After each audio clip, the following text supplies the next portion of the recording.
Hello, everybody, and welcome into another episode of Prospect Corner here at the Hockey Writers. I'm your host, Matthew Zator, and as always, joined in by Peter Baracchini and Dayton Reimer. We've been off for a few weeks as we prepare for the season to come here, but we've got some stuff to talk about. We got Peter's new rankings coming out, 2026 draft. We also got preseason going on, almost the end of preseason. Also, CHL is not well into the season, but a couple weeks into the season too. So we got some stuff to talk about. So Peter, how's it going? It's going great. Yeah, like you mentioned, this is the perfect time for hockey. Junior is already in full swing. NHL is just around the corner. And this is basically Christmas time for any NHL or hockey fan because everything's in full swing right now. Yeah, for sure. Dayton, how's it going? Also pretty good. Yeah, it's fantastic getting to, really dive into the prospects and really dive into watching the teams again. Yeah, best time for hockey season. I think I've said that for 4 different types of seasons. Yeah. They're all good. They're all great.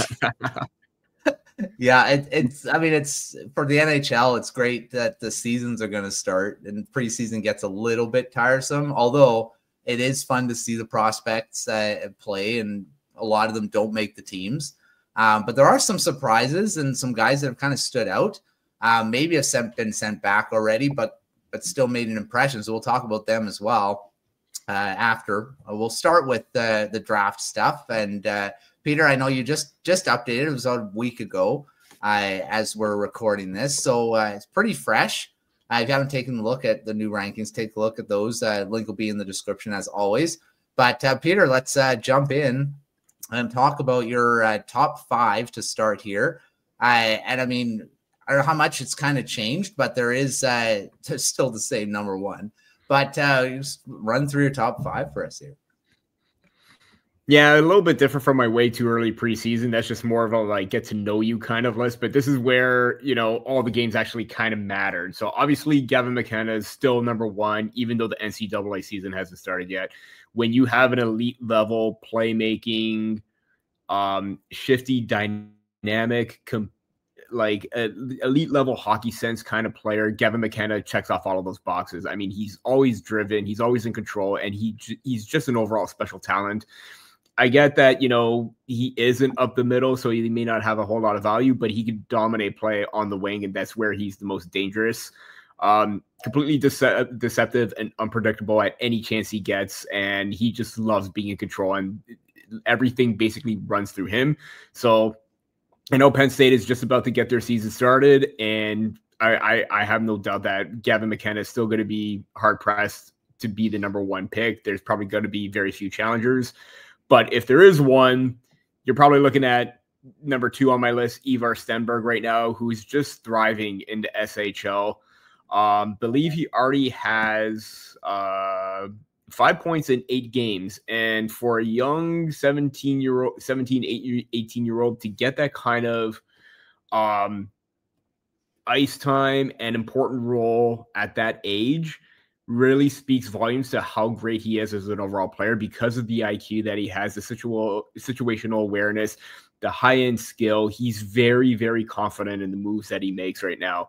And it was kind of hard not to have him any lower than 2 because of how well he's transitioned to the senior level. And that's going to take him very far. And I think a lot of people are going to agree with that. Number 3 is Keaton Verhoff. Again, he was my number 2, dropped it down to number 3. Okay, Hlinka Gretzky. Then again, Hlinka Gretzky is just one tournament to kick off the year. You shouldn't put too much stock into that. But he did show a lot of his strengths in terms of being a dynamic puck mover from the back end. Strong two-way presence, likes to very much be involved in the play, both with and without the puck, closes gaps very well. He walks the line. He's very active in the offensive zone as well. He's everything that you want in a kind of offensive, two-way minded defender. And also he's a right shot. There's going to be a lot of value right there. Tyler Lawrence is number 4 for me. He's just an absolute gamer. Everything that he does, he's at a very high compete level. He's got a battler mindset. The work ethic is there. He's got great skill. And even so, even though he didn't put up a whole lot of points with the Hlinka Gretzky Cup, he was constantly creating. He was always involved, finishing off plays. Finishing needs to be a little bit there, but I'm not too concerned about that because he was doing just that at the USHL and even in the postseason. Wouldn't be surprised if he even starts pushing for number 3. And number 5 right now is Ryan Rubrick. Again, you kind of can't undermine the goal scoring prowess that he possesses. He had 41 goals last year. He's got hands. He's got the size. He's got the ability to shoot from anywhere on the ice, and whether it's from in tight, far out, he can beat goaltenders very easily. I think the one knock is he needs to up the intensity and use that size to his advantage, but it's very hard to kind of overlook that goal scoring ability because it's so strong and such a high level right now. Yeah, I mean, you've got one defenseman in there, 2 NCAA guys, right? Unless I'm missing another one. But yeah, it's a pretty good top 5 to start. Dayton, what do you think about this top 5 right now? Yeah, very good list. I think I agree with all the placements there. Gavin McKenna, of course, still number 1. And he will be until he steps on the ice, and then we'll have to see if anything changes, right?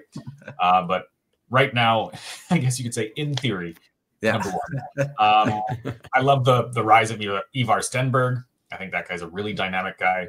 Keaton Verhoff, Tynan Lawrence, Ryan Rubrick, really, really solid top 5. I wouldn't be surprised if they all sort of stuck in that range.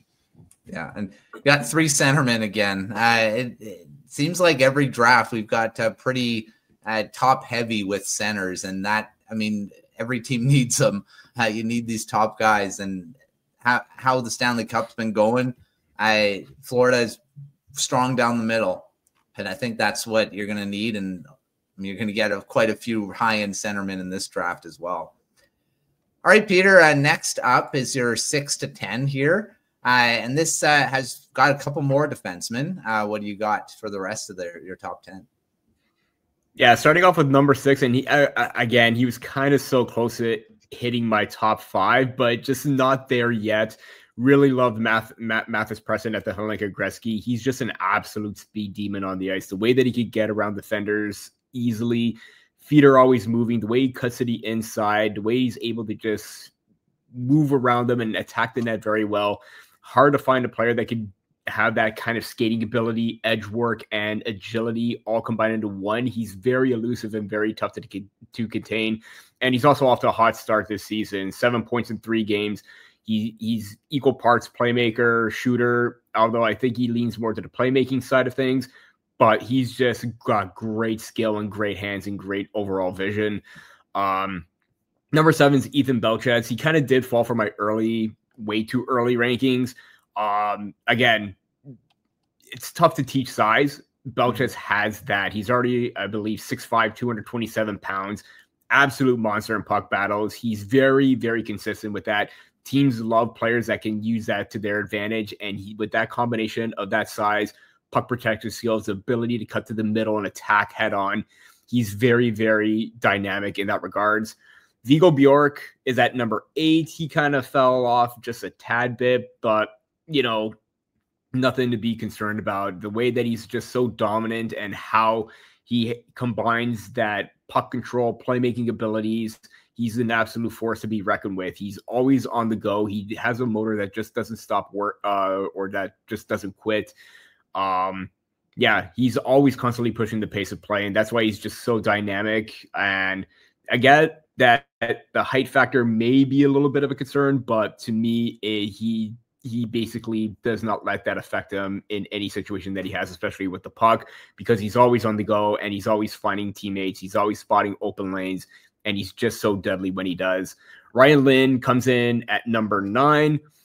Again, really, really sound two-way player as a defender. He's very smart with his puck moving abilities. He can spot lanes very well. He can get in on the attack. He can make quick touches. He can work give and goes. He can basically do it all. And he's very sound defensively as well. I think that when you look for defenders that really like to jump into the play, how are they going to compensate that defensively? And he does not let his defensive game stray away or let one factor take over another. He's very sound in both regards. And that's why he was able to crack my top 10. Daxon Rudolph, 10 is hits or stays into my top 10 as well. Just love the calm and composure on the back end. Everything he does is very, very accurate. He's a smooth skater. Not explosive, but when he does hit his stride, he is very tough to contain, and yet he puts his defenders back. But I just love the confidence that he has in the back end, with and without the puck, within his own zone, the gap control, breaking up entries, attacking the offensive zone as well. Really, really strong defensive-minded two-way defender. Yeah, and you got, again, with the right-hand shot defenseman, it's another, seems like the last few drafts, there's a lot of right-hand defense, which we always say it's rare, but it seems like it's been less rare lately. But I mean, it seems like there's a bit of a run on right-hand defense, which is great. Get some more into the league. So yeah, a good top 10 for sure. Dayton, what do you think about the rest of this top 10? Well, I really like the rest of the top 10 because finally the WHL is represented. Now, yes, you're probably not going to see anyone push into the top 5.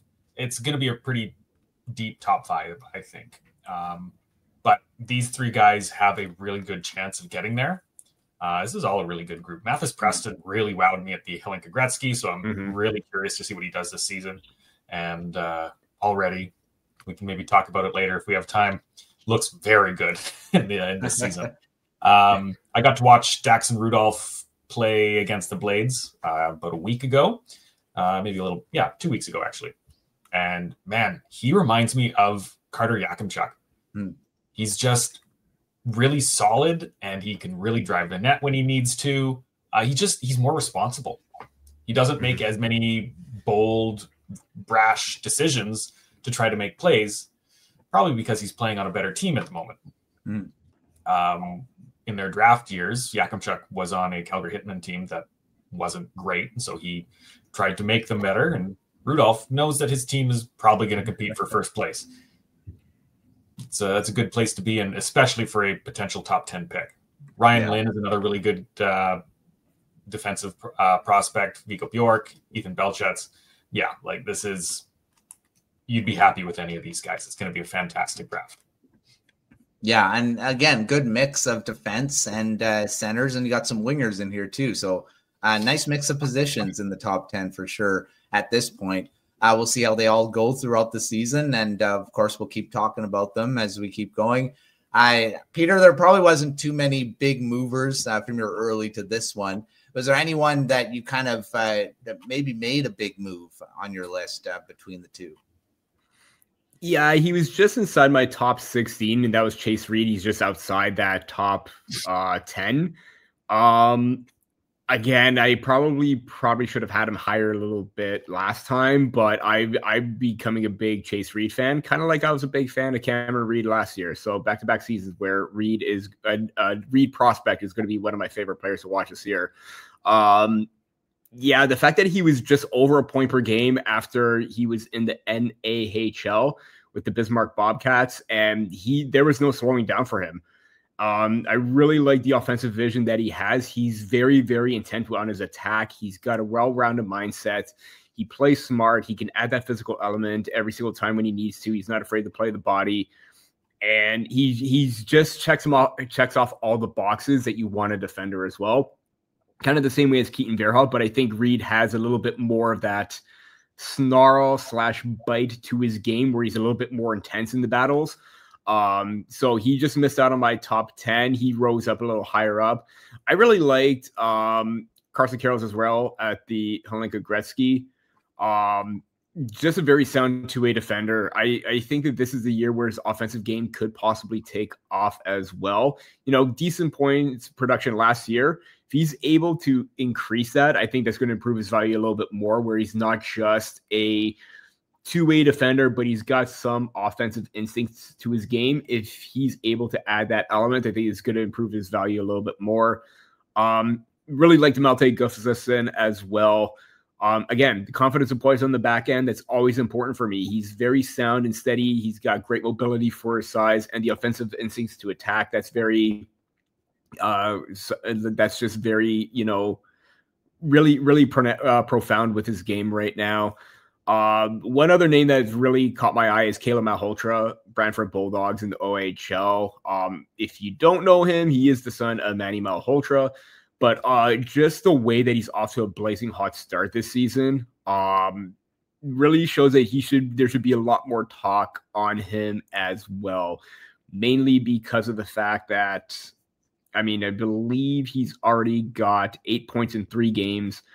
I've already seen 2 games of him play, and the IQ, the ability to spot the lanes and draw players in, the way that he manipulates situations to work to his advantage is just so on point right now. And I know he's 24th on my list right now, but I feel like he could be a steady climber and increase his value going to the top 20, top 15 even. He is so smart, and just the positional awareness and the way that he spots lanes, teammates, and everything like that is just very, very, very just noticeable all around right now. I think that he's definitely one to watch as the season progresses. Lars Steiner, he's off to another hot start as well. He was up for the CHL, or he was part of the CHL's all rookie team last year. I get he's a little bit undersized, but he does not show any fear in the tough areas. He shows great compete, great energy on the attack. And I know he was also on my other names to watch / honorable mention, but JP Hurlburt from the Kamloops Blazers. We talk about players that are off to a blazing hot start. He is definitely on one right now. Believe he has, if I can find it, 6 goals and 9 points in 3 games. If that doesn't scream first round production right then and there. I know he missed out on mine. Just want to see a little bit more from him. He's definitely taking the WHL by storm. So he's definitely one name to watch, and is definitely going to probably crack my mid-season January rankings when that time comes. It's a pretty good start. I said 6 goals, 3 games. Yeah. That's not bad. Yeah, we'll see how far he rises on your next rankings for sure. Dayton, you want to mention anyone from the rankings that you find maybe that rose up or wants to watch early on here? Yeah, I'll throw maybe one name here at you. Jack Hextall really impressed me at the Hlinka Gretzky. I thought he was maybe one of the Americans' best players, at least to watch. He had a lot of energy, was always engaged he's doing corner battles. He was fighting for the puck. He made a lot of stuff happen, and he made that game that I watched against Canada really tough for the Canadians. And I don't think he was even playing that prominent of a role. I thought he was maybe more of a third line guy, if I'm remembering correctly. It's been a minute now. But no, he's going to be one that I am going to watch, or at least try to pay attention to all season and see where he ends up. I love that you have him at 20 overall. It's a great place for him to start. Definitely someone to watch. Among your to watch players, Hurlburt, very good start. Tobias Tomic with the Vancouver Giants could be another one to keep an eye on. He is a very skilled playmaker, and he's taking a little bit to get kind of acquainted with the WHL. But in his second game in preseason, he scored a hat trick. So, maybe it won't take as long as we think. And he's got the size, he's got the skill. He could be really dangerous, especially with someone like Ryan Lynn on his team. So that's going to be an interesting combination for sure. Yeah.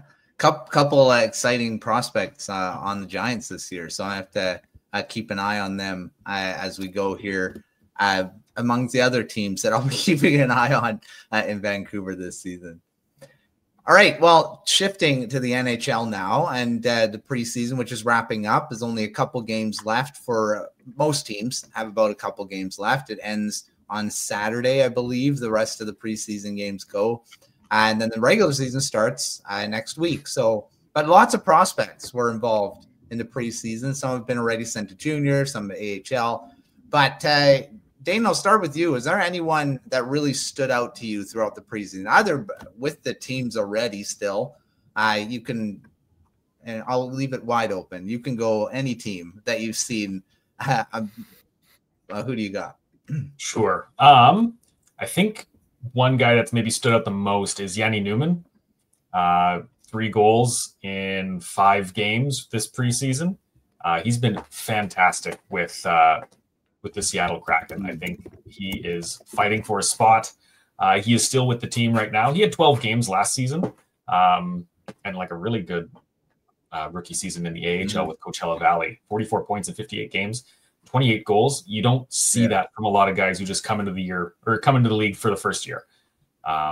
So I think there's a spot for him. He can definitely carve something out. It's a young team. It's an exciting team. And putting him on maybe a middle 6, maybe a top 6. We'll have to see what happens. He's making his statement though. And I'm always excited for guys who can come into, to preseason and training camp and all of a sudden be a top player to watch. Mm-hmm. Yeah, he was really impressive at the end of last season. We talked about it in the season preview for the Kraken that it seemed like he was always all over Jess's game recaps towards the end of the season. So, and he stood out in the preseason against the Canucks as well. When the Kraken were playing, Canucks played the Kraken quite a few times in the preseason. So, he's been a dominant guy. I think he could definitely have a spot on the team. And of course, all the other prospects that the Kraken have. Berkeley Catton's still in the mix. He's still in training camp. He's not. He hasn't been sent back. So I mean, I don't know if he's got a spot on the team, but Kraken just have such a good prospect pool. We've talked about it many times. The different prospects, and Newman's just one of them. That seems to be maybe not a guy we really had been talking about a lot, but seems to be the front runner of all their prospects right now. Peter, what about you for standouts in the preseason so far here? I'm so glad that he decided to come over from the KHL because we've been talking about him nonstop. And now that the New Jersey Devils have him over, Arsenij Gricuk is absolutely looking pretty solid right now. I get he's 24 years old. I get he's a little bit of an older rookie, but this is why I wanted him to come over for so long. And now it's starting to show with his production. I believe he already has like 3 points in 4 preseason games, including a multi-point game in his first win against the New York Rangers. So obviously you're starting to see him be that special talent, seeing that player that just dominated as a young player in a senior level overseas. And now he's looking to replicate that this time in the NHL. And the New Jersey, I was about to say New York Rangers, New Jersey Devils could use, they got a lot of offensive firepower. Mm-hmm. Like, let's not kid ourselves. Jack Hughes, Nico Hischier, Jesper Bratt, but having a little bit more skill and punch up the middle of the lineup, or not middle of the lineup, but within your top 6, Arsenij Gricuk will bring a lot more skill to that unit. I think he could be a major difference maker for them this year. And I'm just so glad that we're starting to see him in the North American circuit right now. The other one is Beckett Seneca. I believe he has 2 goals and 3 assists for the Anaheim Ducks. And, there was a lot of, not necessarily question marks, but it was still a bit of a surprise when, the Ducks took him 3rd overall. There were a lot of rumblings leading up to the draft. And they made a splash, and they really do have a solid power forward winger that can do a lot of damage. He's got great playmaking abilities. He's got a lethal shot, and it's evident right now in the preseason. So those are seeing him elevate his play a little bit more. I don't know if it's enough for him to stay in the lineup. I don't know if he's got, I can't remember if he got sent back or not, but he did have a nice highlight reel goal as well recently, if I'm not mistaken. So, he's looking like he's having a really good stand-up performance right now for the Anaheim Ducks. Is it going to be enough? I don't know, but he's definitely looking like a promising 3rd overall pick, and it's looking like it may pay off if he continues to develop very well. Mm-hmm. Yeah, well, he hasn't been sent back yet, so he's still in the mix with the Ducks. So as far as I can see, hasn't been sent anywhere. He's still there. The Ducks have probably some openings in their line to see if he can play for sure. You're probably going to know who I'm going to mention, and that's Braden Coots. He's still in camp and is really close to actually probably making the team. He's got one more preseason game to go. He wasn't in the lineup against the Flames. But he seems to be, I mean, he was practicing on a line today with Drew O'Connor and Kiefer Sherwood on a third line. And he's got 2 goals in the preseason, but one went in off a defenseman and one went in off him. So it's like he hasn't scored one with his stick yet, but you're in the right spot. You'll get rewarded. So, but he's been he just looks like he belongs in the NHL, and very mature. And we all know about his high work ethic, high hockey IQ, and his, seems like just a very mature player at this point of his career. And 18 years old, it's not very often that a guy outside of the top 5 starts in the NHL at 18, but seems like he might get the 9 games, just like Jet Luchenko did for the Flyers last season. So I'm hoping he does, because I think a lot of people are saying, well, it's not right to just development and stuff, but I don't know how it could hurt. It could only help him and the team for the future here. So I've been really impressed by Coots, and everyone knows how much I like him. So I'm really happy that he's stood out and might actually be in the lineup when the Canucks start the season on the 9th against the Flames. So we'll see how Coots does. All right, I finish off. We're going to talk about the CHL, because we talked about a few guys. And Peter, you mentioned a couple guys in the rankings part, but I'll start with you, Dayton, since you're a WHL guy. I mean, we're talking about the whole CHL, but I'll start with you. Who do you see standing out so far? I mean, most teams have only played probably 5 games, maybe, very early. But like you said, there's already some guys standing out already so soon. So who do you got for standouts so far? Yeah, in the WHL, it's 3 or 4 games right now. That's a few teams have only played 2. It's maybe a little slower start than everyone else. But you've got, who we already mentioned, JP Hurlburt. He was an American draft pick by the Kamloops Blazers, decided to come up and play for 1 season before going to university next year. And I can't remember where that is right now, but it's okay. We're talking about the CHL right now, not the NCAA. And yeah, he has 6 goals in 3 games, 9 points. In the preseason, he had a hat trick already. In the regular season, he's had a hat trick. The dude cannot stop scoring. And I don't know how many lists he was on heading into this season as a, top 32 prospect. I think if you dug deep, maybe top 60, top 90. I had never heard of him before. He has already made a name for himself and will be tough to forget after such a hot start. Yeah. Mathis Preston, we also mentioned, he's been having a great start with Spokane. 3 goals, 7 points in just 3 games. He also had a pretty strong preseason,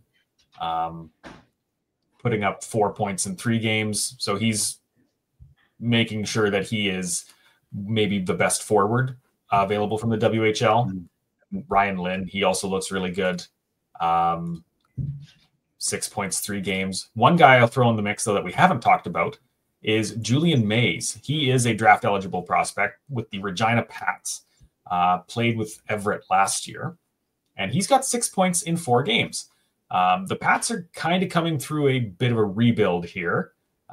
They didn't, not to throw them under the bus too much, but they didn't really rebound from Connor Bedard leaving very well. And they maybe could have recouped some assets at that point and chose not to. They chose to keep him around and make a playoff push. Ran into a very strong Blades team, and they just couldn't get by that. Now they have nobody, and they're looking for anyone to step up. Julian Mays has been one of those guys. He's a smaller guy at 5'10", but he's proving that he can be a offensive powerhouse. And it'll be interesting to see if he can maybe get some second round consideration heading into deeper into the season draft for 2026 draft. Yeah, a few guys really off to some quick starts here, and we'll see if they can keep it going. Like I say, very early, but already putting themselves in the conversation for standouts early on. Peter, what about you for early guys that are kind of standing out in the CHL so far? Yeah, kind of like what Dayton said about mentioning players that we've already mentioned. Caleb Malhotra, if you want, just rewind back to what I had to say about him previously before. But I want to talk about Nikita Klepov. He was one of the other, top offensive producers for Team USA at that Halika Gretzky Cup alongside Jack Hacksaw, Blake Zelensky. And the way that he plays is just the amount of pace that he plays is just absolutely impressive. He's constantly pushing it, putting defenders on their heels. He's got great hands, great puck control, soft hands to make moves in tight, attack the net, get pucks up high, beat goaltenders. He could do it all. And he's already at, I believe, 6 points in 4 games already. And I believe he had 10 points in 5 preseason games with the Saginaw Spirit. So that was great production then, but it still translated over to the regular season right now. So he's also a really hot start himself. He was number 18 on my list. And I'm going to mention another player that I wanted to before, but I didn't. And it kind of ties in with the QMJHL as well. And that's Xavier Villeneuve. I get he's 5'11", 157 pounds. But man, when you see him play, it is literally Lane Hudson-esque. The way that he's able to evade pressure, the movements, the quick feet, the agility, the footwork, the hands, the combination of all that together, it is literally Lane Hudson 2.0, and I'm absolutely in shock and awe what he did last year. Still decent production this time around, 3 points in 4 games, but he is very, very elusive. He wants to take charge, and he's going to be a dynamic offensive producer again from the back end for the Blainville-Boisbriand Armada this year. So, again, he looked impressive last year. He looked good at the U18s as well, because I believe he was part of that gold medal team as well. Yeah, he's just really, really exciting to watch when he has the puck, because it just seems like there's no slowing him down. And he did, he's got a little bit more height. He just needs to add a little bit more weight and strength. But the resemblance to Lane Hudson is very, very much there. And if like you put like a side-by-side comparison, you could probably hardly tell who is who at that point. But yeah, just great movement, great deceptiveness. The puck skills is there. And he's just one guy that you need to watch this year. Again, he's a left shot defender. He may not get a whole lot of attention, including the weight as well. But he is very, very dynamic. Mm-hmm. Yeah, I mean, we all know what Lane Hudson has done. So, I mean, they sleep on another guy like that. I don't know. We'll see. We'll see how it goes there. But, yeah, lots of early standouts in the CHL. And, of course, we'll keep an eye on those leagues as the season goes on, as we do our check-ins, as we always do here. But, yeah, it's early excitement for a lot of these guys, a preseason in the CHL, and all the other leagues. AHL will be starting up as well in the next few weeks. We got the NHL getting going, seeing some prospects make teams. We'll see how many of them kind of stick around, because there are guys that make it, but then, within a week or two, they're already down to the juniors or AHL. But it's always exciting to see these young guys make lineups and play their first NHL games, and we'll see how that all goes. But thanks, Peter. Thanks, Dayton, for coming on again, talking prospects. And as the season gets kicked off for all the leagues, of course, Europe is already going. We'll go over there within in a couple weeks or whenever. We'll do that too. But make sure to check out everything at thehockeybears.com. We got prospect coverage throughout the site as those preseason and all the training camps get wrapped up, and whoever makes the team. So check out all that.